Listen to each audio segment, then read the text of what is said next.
દી કઈ જગ્યાએથી ગાડી શીખવાવો છો? શ્યામલ સત્વા, અંબિકા ટાઉનશીપમાં શ્યામલ સત્વામાંથી. આવડી ગઈ ગાડી ચલાવતા? હા. સાયકલ ચલાવતા આવડતી હતી? ના, નહોતી આવડતી. તો તમને મનતું કે મને 11 દિવસમાં ગાડી આવડશે એવું લાગતું હતું? મનમાં તો હતું કે શીખી જ જાય, શીખવી જ છે, ગમે એ થાય પણ શીખવી જ છે. તો હવે આવડી ગઈ? તો હવે આવડી ગઈ, ફાવી ગઈ. તો બીજા કોઈને આવવું હોય તો તમારું શું કહેવું? તો એને કહેશું આપણે કે તમે આ જીજ્ઞાબેનને મળો. નેહા દીદી કઈ જગ્યાએથી તમે આવો છો? અમે શ્યામલ સત્વામાંથી, અમે ત્રણેય દેરાણી જેઠાણી જ છીએ. અને અમને એમ હતું કે કદાચ ગાડી અમે નહીં આવડે, અમને આમ કોન્ફિડન્ટ નહોતો અમને કે આવડી જ જશે.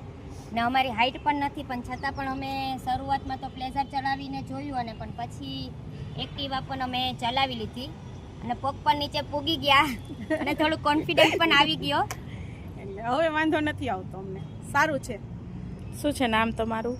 મિત્તલબેન. તમને કેવી લાગી? અહીંયા કેવું લાગ્યું? બહુ જ સારું લાગ્યું. જરાય આવડતી જ નહોતી. બીજા કોઈને આવવું હોય તો તમારે શું કેવું?